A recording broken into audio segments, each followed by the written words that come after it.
حضور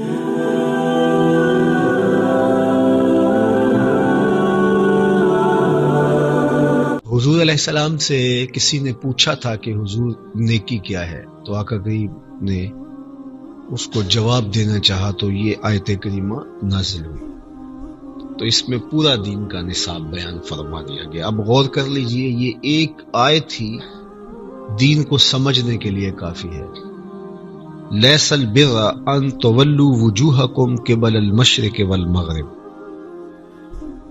اصل نیکی یہ نہیں ہے کہ تم مشرق یا مغرب کی طرف رخ کر لو، ولیکن البر،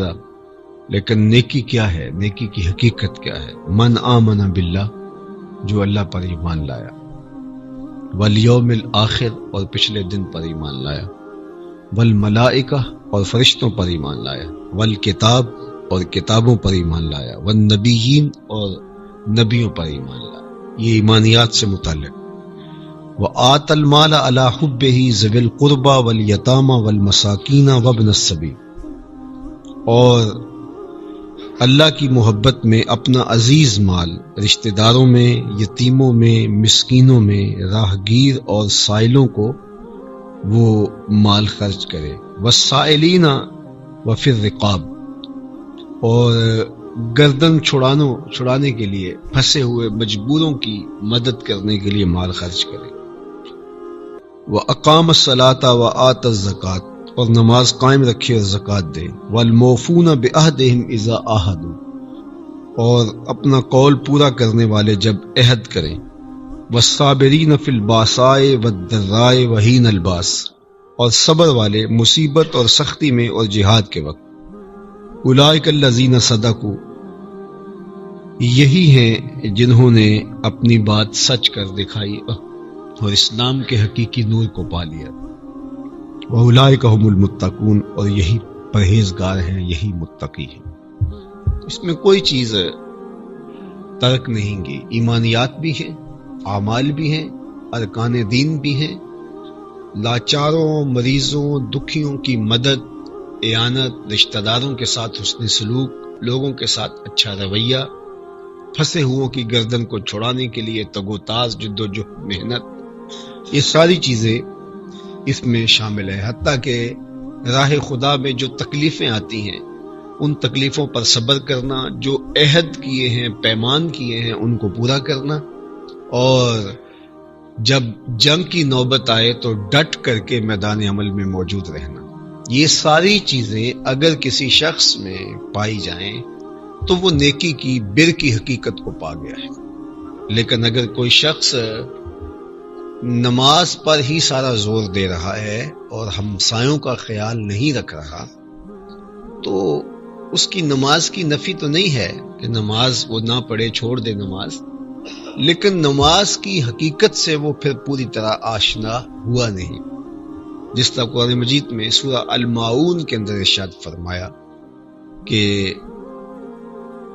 الذین ھم عن صلاتہم ساہون، یہ اپنی نمازوں سے بے خبر ہیں، الذین ھم یراؤون ویمنعون الماعون، کہ جو دکھلاوا کر رہے ہیں، اور ان کا رویہ کیا ہے کہ جو برتنے کی چیزیں ہیں وہ ایک دوسرے کو نہیں دیتے۔ نماز کی پابندی ہے، تکبیر اولیٰ کے ساتھ جا کے کھڑے ہوتے ہیں، تہجد بھی قضا نہیں ہوتی، لیکن معون کی شرح میں علماء تفسیر نے لکھا ہے جس طرح نمک ہے، عمومی طور پہ ہمسایوں سے مانگ لیا جاتا ہے، ہمارے دیہاتوں میں وہ جاگ لے لی جاتی ہے وہ دہی جمانے کے لیے، اسی طرح موجودہ دور کے اندر کسی سے وائپر لے لیا، پائپ لے لیا، کسی لے لی، تو مختلف نوعیتوں سے یہ جو چھوٹی چیزیں عاریتاً دے دی جاتی ہیں، یا جس طرح نمک دے دیا جاتا ہے، کسی کو ضرورت کے وقت کوئی چھوٹی موٹی چیزیں جو عاریتاً یا ہبتاً دی جاتی ہیں، آگ دے دی جاتی ہے، ماچس دے دی جاتی ہے، بلکہ روایت میں آتا ہے کہ جس نے ہمسائے کو یا کسی کو کھانے کے لیے نمک دے دیا تو جتنا کھانا پکے گا سارے کھانے کا ثواب اس نمک دینے والے کو نصیب ہوگا۔ یعنی باقی چیزیں تو اس نے نہیں دی ہیں، لیکن ان کو ثواب پورے کھانے کا نصیب ہو۔ اس طرح کسی نے آگ دے دی تو پورے کھانے کا ثواب اس کو نصیب ہو۔ تو اب یہ چھوٹی چھوٹی چیزیں، اور کچھ لوگ ایسے ہوتے ہیں رویتاً کہ ان سے اگر پائپ مانگو تو وہ نہیں دیتے ہیں، ضرورت کے وقت بائی سائیکل طلب کر لو تو وہ نہیں دیتے ہیں، اسی طرح گوڈی کرنے کے لیے آپ کسی مانگ لیں، درانتی مانگ لیں، یہ ہمارے ذمہ داروں میں تو کچھ لوگ اس سے گریز کرتے ہیں اور ٹال دیتے ہیں۔ تو یہ چھوٹی چھوٹی چیزیں ہوتی، عاریتاً یا نمک ہے، مرچ ہے، مسالہ جات ہیں، پانی ہے، ٹھنڈا پانی ہے، جمی ہوئی برف ہے، تو یہ چیزیں ہباتاً دینے کا عمومی طور پہ مزاج ہے اور ان کی قیمت نہیں لی جاتی۔ تو جو شخص رویتاً ایسا ہے کہ وہ یہ چیزیں بھی نہیں دیتا، نہ عاریتاً دیتا ہے نہ ہباتاً دیتا ہے، اور دوسری جانب اس کی تکبیر اولیٰ بھی قضا نہیں ہوتی، وہ تہجد بھی باقاعدگی سے پڑھتا ہے، تو سورہ الماعون کے اندر ارشاد کیا گیا کہ جو نماز نے سکھانا تھا وہ تو یہی سکھانا تھا، تو پھر اس نے نماز کی حقیقت کو نہیں پایا۔ اگر یہ نماز کی حقیقت کو پا لیتا تو کبھی ایسا نہ کرتا کہ لوگوں کے لیے اذیت کھڑی کرتا، لوگوں کے راستے روکتا، اپنے گھر کے آگے کوڑا ڈال کر کے گزرنے والوں کو تکلیف پہنچاتا، ناجائز تھڑا بنا دیتا گھر کے آگے، جس سے جو ہے وہ گزرنے والوں کو سخت دقت کا سامنا کرنا پڑتا، گلی کے اندر موٹر سائیکل کھڑی کر دیتا اور لوگ راستہ بلاک ہو گیا اور اس کے ماتھے پہ شکن بھی نہیں آ رہی اور یہ کہتا ہے کہ کوئی بات نہیں، یہ میرا حق ہے، 5 منٹ بعد میں آؤں گا۔ تو یہ پھر اس نے نماز کی روح کو نہیں سمجھا۔ نماز یہ چیزیں سکھاتی ہے، نماز رویوں میں خوبصورتی پیدا کرتی ہے، عمل میں جو ہے وہ جمال پیدا کرتی ہے، عادات میں، اخلاق میں، کردار میں ندرت، پاکیزگی، ستھرائی، عفت، یہ نماز کا عملی نتیجہ ہے۔ تو جب نماز یہ نتیجہ پیدا نہیں کر رہی تو پھر اس کا مطلب ہے کہ یہ نماز دکھاوے کی ہے۔ یہ ہو نہیں سکتا کہ کوئی نمازی ہو اور یہ چیزیں اس کے اندر پیدا نہ ہو۔ تو اس لیے جو ہمارے عمل ہیں، ہماری عادات ہیں، وہ ان چیزوں سے تبدیل ہوتی ہیں، حج کرنے سے چیزیں تبدیل ہوتی ہیں۔ تو اسی طرح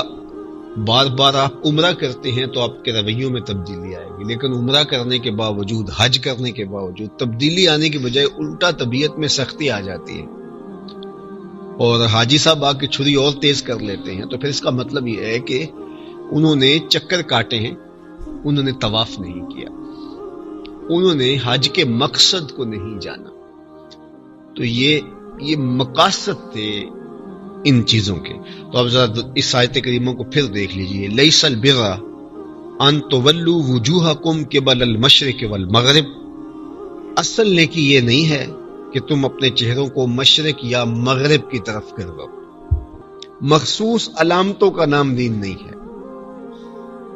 کہ بس آپ ان کو اختیار کر کے کہو کہ یہ بس میرے لیے یہ کافی ہے اور اب میں جو مرضی کرتا رہوں، مجھے گارنٹی مل گئی ہے کہ میں دیندار ہوں، میں نے امامہ باندھ لیا ہے، میں نے داڑھی رکھ لی ہے، میں نے جبہ پہن لیا ہے، میں نے اس کے اوپر جبے کے اوپر ایک اور رومال جو ہے وہ گلے میں ڈال لیا ہے، میں نے مخصوص طرز کی ایک لاٹھی پکڑ لی ہے، تو اس سے میں شیخ بن گیا ہوں اور اس سے میں اللہ کا ولی بن گیا ہوں اور اس سے میں بہت اچھا مومن بن گیا ہوں۔ تو یہ محض علامات، لیکن اصل تو آپ کا اندر بدلے، اور اگر وہ تبدیل نہیں ہوا ہے تو پھر یہ چیزیں پھر بے معنی ہو کے رہ جاتی۔ تو یہود اس لیے کوئی مشرق کو رخ کر کے، کچھ مغرب کو، کوئی کشکا لگا کے، کوئی جو ہے وہ مخصوص رنگ میں اپنے آپ کو، جب یہ عیسائی بناتے تھے کسی کو تو رنگ میں ڈبو دیتے تھے، تو اس رنگ کے اندر سے جب باہر نکالتے تو کہتے کہ اب تیرے اوپر عیسائیت کا رنگ چڑھ گیا۔ تو اللہ تعالیٰ نے قرآن مجید میں سورہ البقرہ ہی پہلا پارہ ہے، فرمایا صبغۃ اللہ ومن احسن من اللہ صبغہ، اصل رنگ تو اللہ کا رنگ ہے۔ رنگ تو وہ ہے کہ جو روح پہ چڑھے، رنگ تو وہ ہے جو عادات پہ چڑھے، رنگ تو وہ ہے جو رویوں پہ چڑھے۔ تمہاری گفتگو کے لہجوں پہ رنگ دکھائی دے، تمہارے طرز زندگی میں رنگ دکھائی دے، تمہارے انداز حیات میں رنگ دکھائی دے۔ رنگ کچا نہیں ہے، جو نہائیں تو پھر وہ اتر جائے، بلکہ پکا رنگ جو عادات میں، رویوں میں، طرز زندگی میں، گفتگو میں، انداز تکلم میں چڑھا ہو، جو آندھی ہو، بارش ہو، موسم روز تبدیل ہو جائے لیکن وہ رنگ نہ اترے، کچا رنگ للاری والا تے چڑھدا لیندا ریندا تے پکا رنگ میرے ماہی والا چڑھ جائے پھر نہیں لیندا۔ تو یہ پکا رنگ اگر چڑھ گیا تو وہ روح کو رنگ چڑھتا ہے۔ تو محض رنگ دے لینے سے، کپڑے رنگ لینے سے جو ہے وہ کوئی فرق نہیں پڑتا اگر دل رنگا نہیں گیا۔ تو کہا وَمَنْ أَحْسَنُ مِنَ اللَّهِ صِبْغَةً، اللہ کے رنگ سے بہتر رنگ کس کا ہو سکتا ہے؟ تو مخصوص عادات کو، مخصوص طرز کو، اللہ اکبر، حضرت داتا گنج بخش علی حجویری علیہ رحمہ کشف المعجوب کے اندر تصوف کی تعریف کرتے ہوئے بڑی خوبصورت ایک بات لکھی، لیس التصوف رسوما ولا علوما، تصوف چند مخصوص رسموں کا نام نہیں ہے کہ اس طرح کا کپڑا گلے میں ڈال لیا، اس رنگ کی ٹوپی پہن لی، ٹوپی کا کنارہ اس رنگ کا ہو گیا۔ تو کہا کہ لیس التصوف رسوما ولا علوما، یہ کچھ مخصوص رنگوں کا، مخصوص رسموں کا اور مخصوص اصطلاحات کا نام تصوف نہیں ہے، بلکہ کہا کہ التصوف کلہ اخلاق، تصوف سارے کا سارا اچھے اخلاق کا نام ہے، اخلاق کریمانہ کا نام ہے۔ تو وہ رنگ چڑھنا چاہیے۔ تو یہ تو ہمیں بڑا شوق ہوتا ہے کہ ہم کوئی ظاہری رنگ چڑھا لیں اپنے اوپر، اور ہم سمجھتے ہیں کہ جو ہے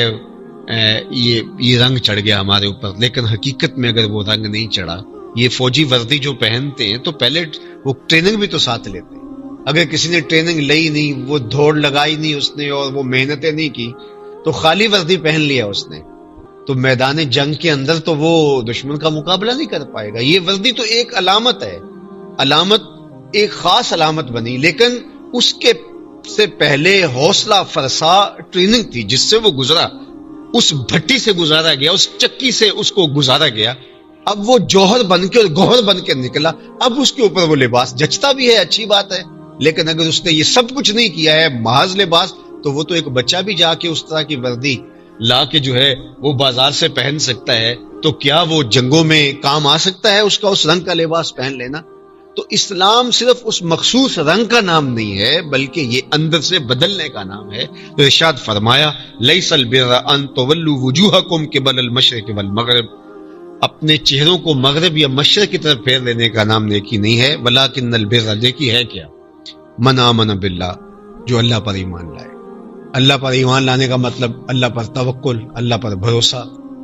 اللہ کو حاکم اعلیٰ ماننا، اور اللہ کے صرف ماننا ہی نہیں، اللہ کی ماننا بھی، اس کی ہر بات کو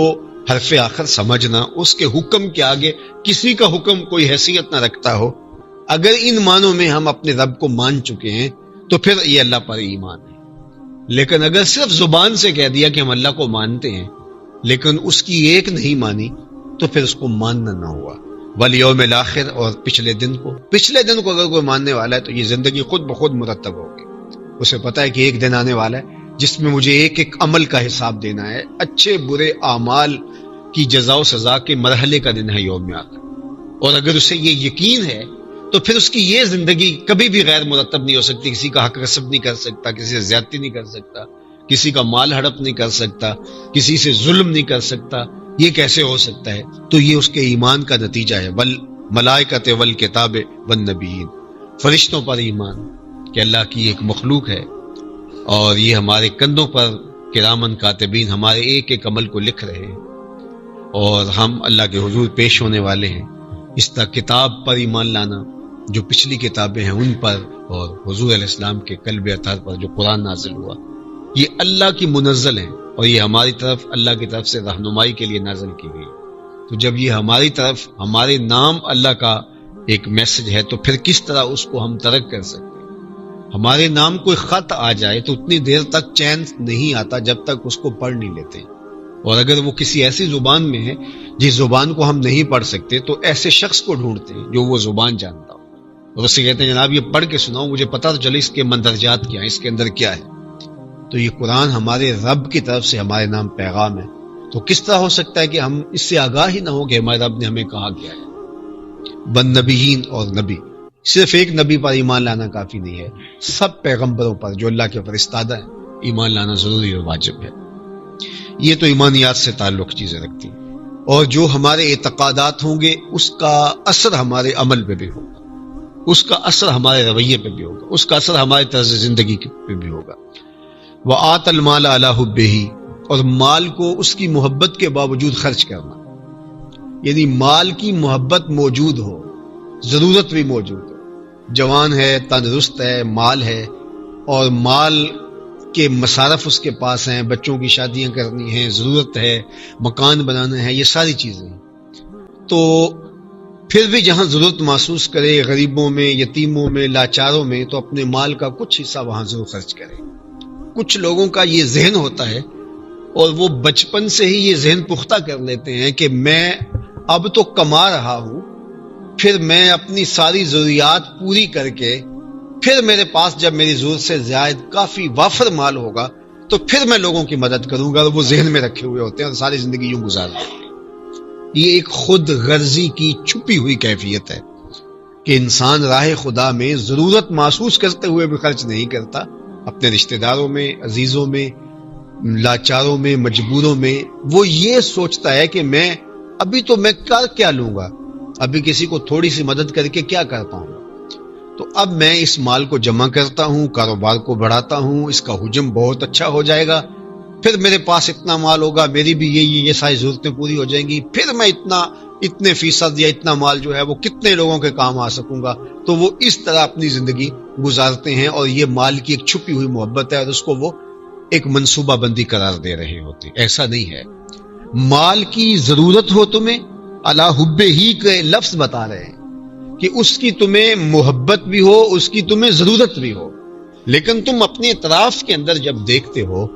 تو اس وقت پھر تم جو ہے وہ اپنی ضرورت کو پس پش ڈال دیتے ہو اور اس ضرورت کو پورا کرتے ہو۔ اور جو مال کو ساتھ ساتھ خرچ کرتا رہتا ہے تو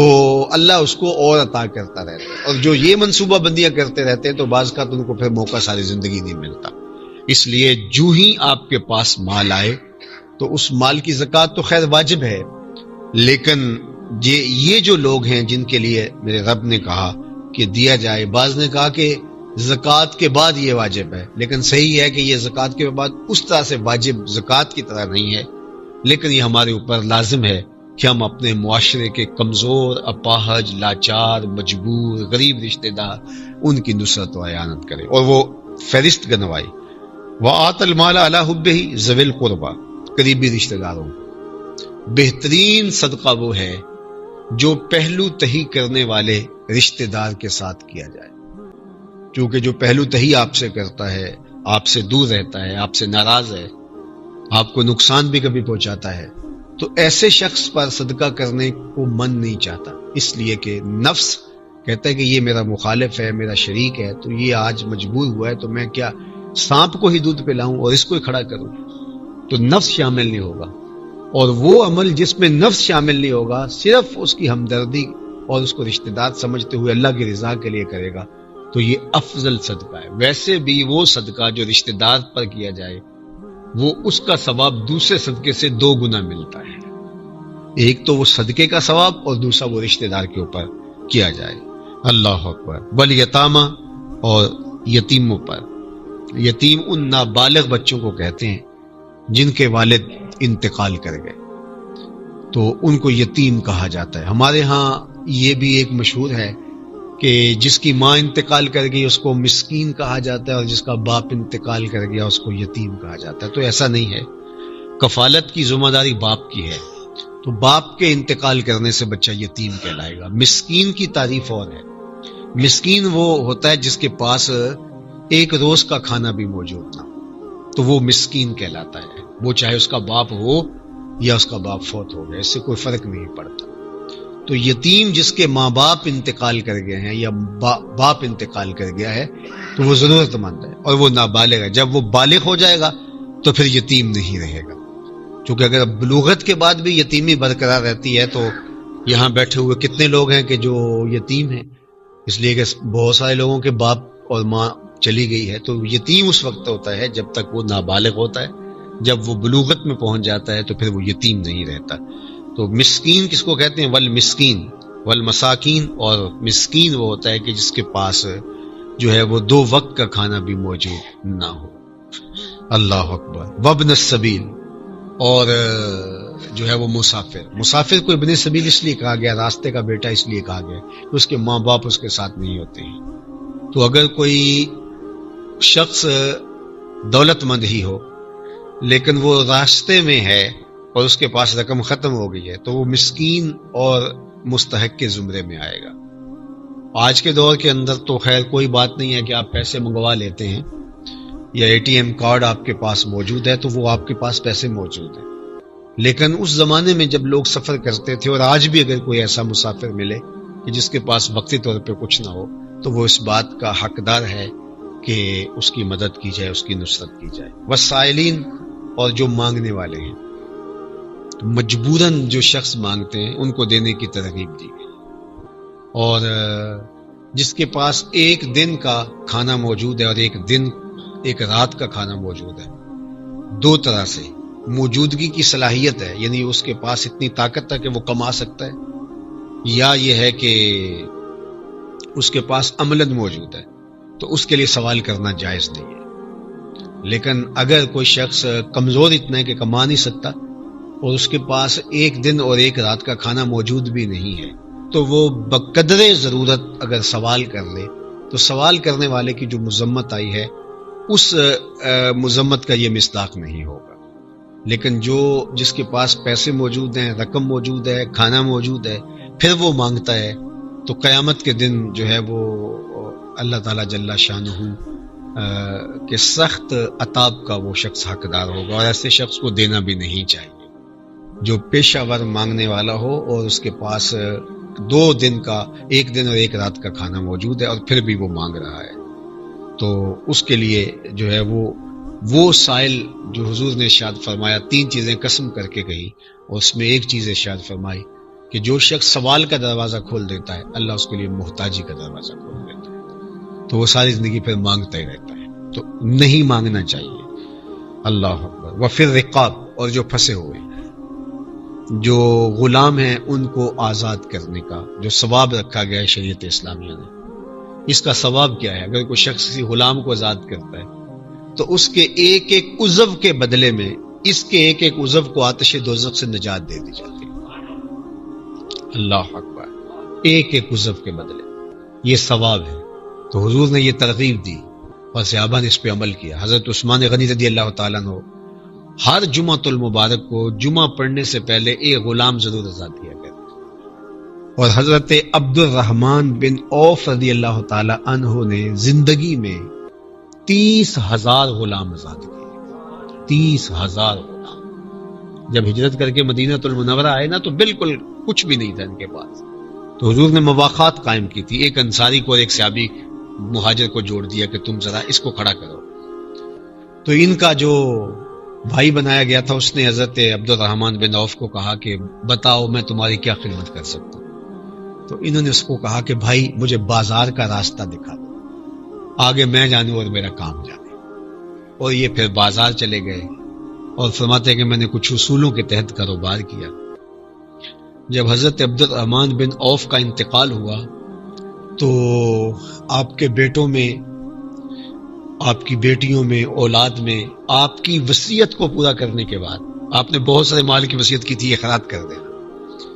تو بیٹوں کو بیٹیوں کو وصیت کو پورا کرنے کے بعد زمینیں، باغ، جائیداد، مال بہت کچھ دیا. پھر سونا دیا. تو بیوی کا حصہ 8واں ہوتا ہے اور آپ کی 4 ازواج تھی، اور 8واں حصہ 4 ازواج میں جو تقسیم کیا گیا اس میں جو باغ تھے وہ تو الگ تھے، جو صرف سونا تھا. روایات میں آتا ہے کہ کلہاڑوں سے مزدور ان 4 حصوں کو الگ کرنے کے لیے کاٹتے رہے، صبح سے لے کر ظہر تک کاٹتے رہے، سونا اب بھی باقی تھا. یہ وہ شخص تھا. تو حضرت سیدنا عبد الرحمن بن عوف رضی اللہ تعالیٰ عنہ فرماتے ہیں کہ میں نے تجارت کے اصولوں میں سے ایک اصول یہ رکھا ہوا تھا کہ میں زیادہ نفع کی لالچ میں مال کو روک کے نہیں رکھتا تھا کہ زیادہ اور نفع ہوگا تو سرکولیشن زیادہ ہو، تو مجھے جو ہی مال آتا تو مجھے 2 آنے بھی ملتے تو میں اس کو آگے فروخت کرتا اور نیا مال لے آتا. تو ایک اصول میں نے یہ ہمیشہ اس کو کار فرما رکھا کہ میں نے زیادہ نفع کی لالچ میں مال کو روکا نہیں ہے، بلکہ جو ہے وہ جو آتا گیا اس کو میں بیچتا گیا، تو اللہ تعالیٰ نے اس قدر میرے اوپر کرم فرمایا۔ اللہ اکبر۔ تو غلام انہوں نے 30,000 غلام زندگی میں ساتھ کیے، اللہ اکبر، لیکن مال کم نہیں ہوا۔ حضور نے ایک اور بات قسم کر کے کہی تھی، ما نقصا مال عبد من صدقہ، فرمایا میں محمد صلی اللہ علیہ وآلہ وسلم رب کی قسم کر کے کہتا ہوں کہ صدقے سے مال گھٹتا نہیں ہے۔ اگر صدقے سے مال گھٹتا ہوتا تو حضرت عبد الرحمن بن عوف کے پاس تو کچھ نہ بچتا، اگر صدقے سے مال گھٹتا ہوتا تو حضرت ابو بکر صدیق کے پاس کچھ نہ بچتا، جنہوں نے سب دے دیا۔ تو صدقے سے مال گھٹتا نہیں۔ اللہ اکبر۔ وَأَقَامَ الصَّلَاةَ وَآتَ الزَّكَاةَ، نماز قائم رکھے اور زکوٰۃ دے، وَالْمُوفُونَ بِعَهْدِهِمْ إِذَا عَاهَدُوا، اور ناپ تول اور عہد پورا کرے، قول پورا کرے جب وہ عہد کر لے، وَالصَّابِرِينَ فِي الْبَأْسَاءِ وَالضَّرَّاءِ وَحِينَ الْبَأْسِ، اور صبر والے مصیبت اور سختی میں اور جہاد کے وقت۔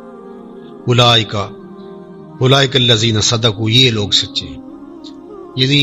اللہ سے ہمیشہ عافیت مانگو، کبھی لڑائی نہ مانگو، لیکن اگر لڑائی کی نوبت آ جائے تو ڈٹ جاؤ۔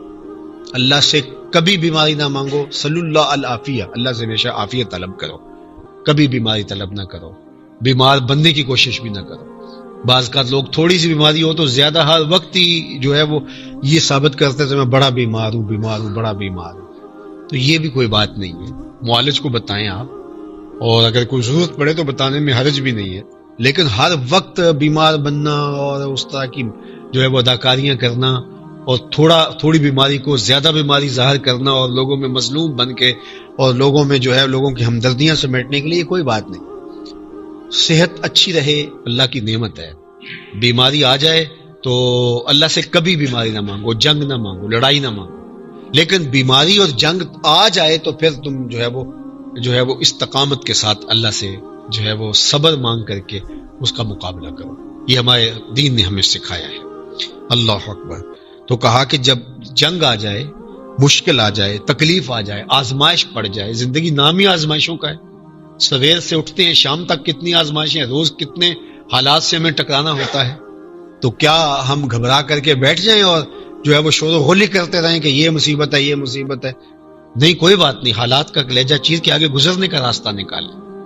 تو یہ زندگی کا حسن ہے، زندگی کا جمال ہے۔ والصابرین فی الباساء والضراء وحین الباس، یہ تین چیزیں، مشقت میں، مصیبت میں، سختی میں، اور جنگ کی نوبت آ جائے تو پھر سختی کے ساتھ، صبر کے ساتھ کھڑا رہے۔ اولئک الذین صدقوا، کہا کہ جو سچا مومن ہے، جو رب مومن دیکھنا چاہتا ہے وہ یہ مومن ہے، اور فرمایا واولئک ھم المتقون، اور متقی بھی یہی لوگ۔